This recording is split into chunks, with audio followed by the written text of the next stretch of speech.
E aí galera, tudo bom? Estamos aqui agora para mais uma aula de Química, onde vamos falar agora sobre sais. Os objetivos é reconhecer que sais em soluções aquosas podem apresentar comportamento neutro, ácido e básico, beleza? Vamos conhecer um pouquinho aí sobre essa substância inorgânica que é o sal. Então já vamos começar vendo, vimos ácidos, bases, o que são sais? Os sais são compostos iônicos, constituídos de ao menos um cátion proveniente de uma base e um ânion proveniente de um ácido, originários de uma reação de neutralização. Então, os sais, eles são originados a partir de uma reação entre um ácido e uma base. E no caso, vem um cátion de uma base, um ânion de um ácido. Eles juntos formam um sal, como você pode ver ali, ó, HCl mais NaOH. Então, olha só, HCl, temos um ácido, mais uma base, NaOH, que daí é o hidróxido de sódio, gerando o sal de cozinha, NaCl, mais água. Então, aqui nós temos uma reação de neutralização, uma reação entre um ácido e uma base, gerando um sal, que nós chamamos esse aqui de cloreto de sódio, que é o sal de cozinha, né, o NaCl. Beleza? E sempre quando temos essa reação de água, de ácido e base, sempre vai gerar um sal e água. Beleza? Sempre a água vai estar nos produtos também. Fechou? Então isso que é sal. Sal é dado a partir de uma reação de ácido e base juntos. Beleza? Veja só. A maioria dos sais é solúvel em água. Tem propriedades higroscópicas, absorver água. E funciona como condutores de energia, estando dissolvidos em água. Então, os sais também conduzem energia corrente. São compostos com alto ponto de fusão, que vai, ou seja, do sólido para o líquido. Ele consegue muito fácil partir do estado sólido para o líquido. E tem um aspecto branco cristalino e um sabor salgado, né? Por isso é um sal. Fechou? Quais são os sais do nosso dia a dia? Então temos o cloreto de sódio, NaCl, utilizado como condimento no preparo de alimentos, para conservar carnes e peixes, administrado em soro para reidratação do corpo. Então cloreto de sódio, sal de cozinha.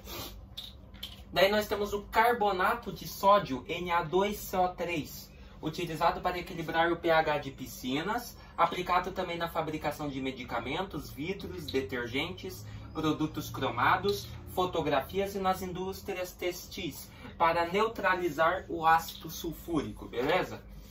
O que mais que nós temos? Carbonato de cálcio, CaCO3, aplicado na fabricação de mármore e calcário, também utilizado na produção de creme dental, na agricultura e é usado como redutor de acidez para o preparo do solo do plantio, ou seja, ele reduz a acidez do solo para que possa se plantar mais coisas de forma mais eficiente. Bicarbonato de sódio, né? NaHCO3, utilizado em medicamentos de antiácido, aplicado também em bebida efervescente, fermento químico, conservação de produtos como margarinas e tratamento de lã e seda. E daí nós temos o NaClO, que é o hipoclorito de sódio, aplicado principalmente na fabricação de produtos de limpeza, por ter propriedades desinfetantes, utilizado também em indústrias textis como branqueador e no tratamento de águas e efluentes. Beleza? Então temos vários sais aí no nosso dia a dia. Como que é feita então a nomenclatura dos sais? Como que nós damos o nome dos sais? Vimos os dos ácidos, os das bases e os sais. Os sais são compostos iônicos não moleculares, que se dissociam em meio aquoso. Pode ser definido como um composto iônico formado por um cátion diferente de H+, ou seja, um cátion diferente de H+, ou seja, um cátion da base, e um ânion diferente de OH-, ou seja, um ânion do ácido. Beleza? É meio que inverso. O ácido libera um cátion, que é o H+, no caso do sal vai o outro elemento, que é o ânion. E a base libera a hidroxila, que é um ânion, mas para o sal vai o cátion, que é o outro elemento que está junto com a hidroxila. Beleza? Então olha só, o nome do sal é formado a partir do nome do ácido que originou. Nome do ânion, mais D e mais nome do cátion. Por exemplo, peguem esse exemplo, ó, mesmo exemplo que está aí no slide, eu coloquei aqui. Temos aqui H3PO3 mais ZnOH2, passando a ser ZnHPO3 mais 2H2O. Ó. Como que eu sei o nome deste sal aqui? Temos um ácido H3PO3. Pega lá, H2PO2, H3PO3, H3PO4. O do meio é o PO3, beleza? Mas daí nós podemos também ter, vamos supor, o H3PO2, o H3PO ou o H3PO5 que também tem. Então, se diminuir um, que daí no caso seria o PO4 no meio, se diminuir um, temos o ácido fosforoso, beleza? E daí aqui nós teríamos a base. Lembra? A base é bem fácil de nomear. Hidróxido D e o nome do elemento que está junto com a hidroxila, que no caso é o zinco. Então olha só, o que nós temos? Ácido fosforoso, hidróxido de zinco. Então o que nós pegamos? Ó, se no ácido terminava em oso, pro sal vai ficar ito. Então se era ácido fosforoso, pro sal vai ser fosfito. Ou seja, no lugar de oso, vem ito. Daí você vai, fosfito de o nome do cátion, ou seja, o nome da carga positiva que está na base. Ou seja, o OH é negativo. Então o positivo é o zinco, ou seja, o outro elemento. Então nós teríamos o fosfito de zinco.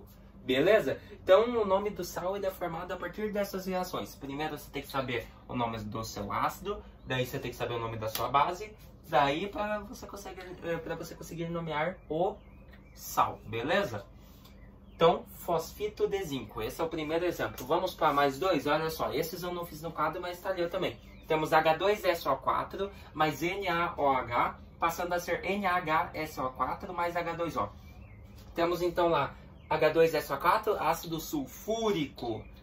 Daí, a base NaOH, nós já estamos acostumados, hidróxido de sódio. Então, era ico, segundo a tabelinha, passa a ser ato. Então, se você tinha ácido sulfúrico, passa a ser sulfato de, daí o nome do elemento que está junto com a hidroxila na base, que é o sódio.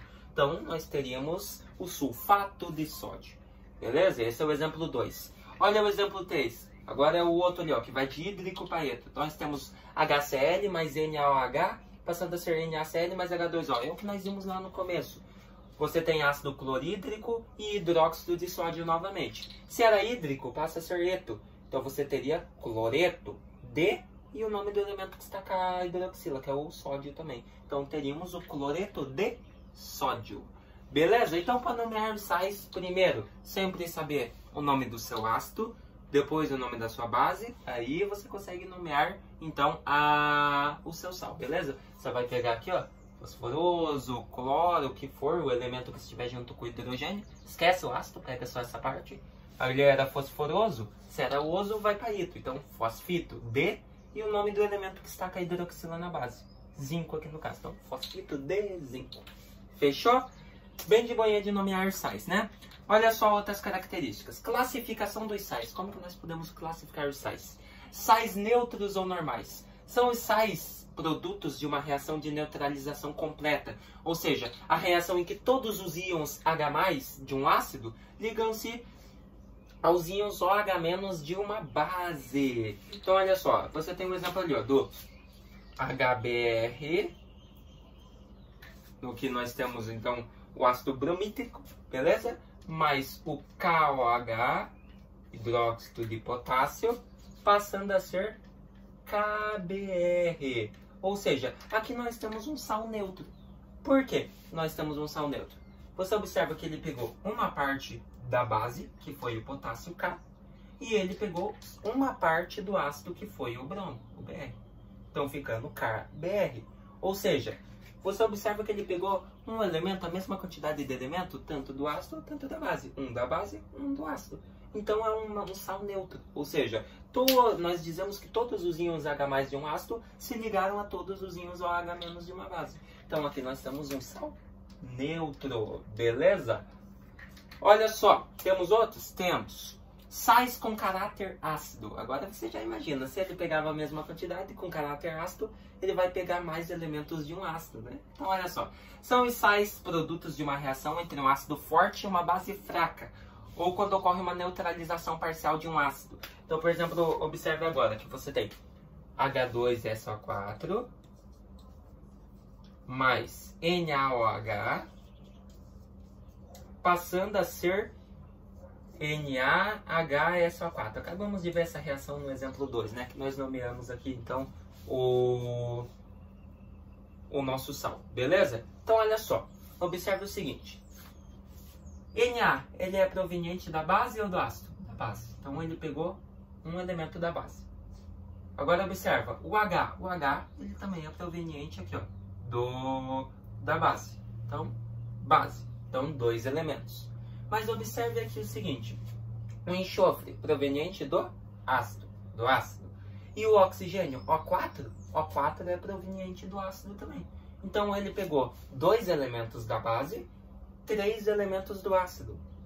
Então, ele é um sal de caráter ácido ou básico? Se ele pegou mais elementos do ácido sulfúrico, ele é um sal ácido, sal de caráter ácido.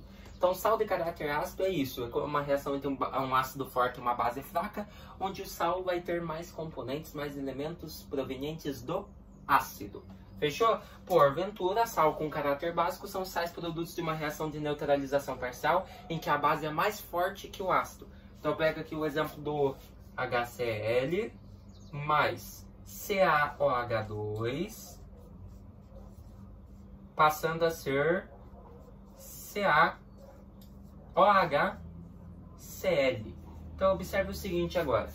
Ó, CaOH já deu para ver que é da base, praticamente a base inteira, só faltou o 2 aqui, né, que ele eliminou um átomo de hidrogênio. Então, CaOH e só o Cl que é do ácido. Então, ele pegou mais elementos do ácido ou da base? Da base. Essa era bem mais fácil de verificar. Então, temos um sal com caráter básico, beleza? Então, é isso, galera. Essas são as características que você pode notar em um sal, tá? Sal de caráter ácido é um sal que é formado por mais elementos provenientes de um ácido, quando o ácido é mais forte na reação. E um sal de caráter básico é totalmente o inverso, ou seja, o sal é formado por elementos que são mais provenientes da base, tá? São poucos elementos do ácido e mais da base. Então, sal de caráter básico. Fechou? Então, esses são os caráteres do sal. Agora nós vamos indicar o nome dos seguintes sais, lembrando os ácidos que lhe deram origem. Então, olha só, Ca3PO4,2, tá? Coloquei ali, ó, no quadro. Ele originou-se do ácido fosfórico, do H3PO4, beleza? O sufixo ico passa a ser ato, tá aqui, ó. Então, se era ácido fosfórico, passa a ser ato. Então, nós vamos ter o fosfato de, daí o nome que está aqui, ó, desse elemento, que era o que estava proveniente da base, ou seja, cálcio. Então, nós teríamos aqui o fosfato de cálcio, beleza? O KNO3, ele originou-se do ácido nítrico, HNO3. Se era ico, passa a ser ato. Ou seja, nós vamos ter esse sal como nitrato de, e o nome do outro elemento, que no caso é o K, o potássio. Então, nós teríamos aqui o nitrato de potássio. Fechou? E daí nós temos o NH4Cl. Ele originou-se do ácido clorídrico. Se era hídrico, passa a ser eto. Ou seja, ácido clorídrico. Nós teríamos o cloreto de e o nome do outro elemento. Ah, professor, mas ali a gente não tem outro elemento diferente aqui do H4, do Cl. Então a gente chama cloreto de amônio. Beleza? Que você pegar NH4, ele é amônio.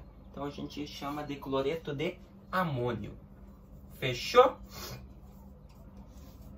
Isso aqui era mais complicadinho mesmo, por isso que o professor fez com vocês. Beleza? Então isso é só para dar mais uma relembrada em vocês, que você pode sim nomear o sal. É um pouquinho mais chatinho que o ácido e que a base. Mas antes de você nomear o sal, você tem que nomear o seu ácido e tem que saber a sua base, tá? O elemento que estava junto com a hidroxila. Fechou? Então tá aí, ó, fosfato de cálcio, nitrato de potássio e cloreto de amônio. Fechou, meus queridos? O que nós vimos hoje então? Vimos regras para nomear sais e vimos então as classificações dos sais. Sal de caráter neutro, ácido e básico. Fechou? Espero que vocês tenham gostado dessa aula, entendido aí um pouquinho sobre os sais em química, tá? Se vemos na próxima aula, vamos continuar falando um pouquinho sobre os sais, um pouquinho mais das características deles, tá? Para daí nós vimos as últimas funções inorgânicas, que é o óxido. Até mais!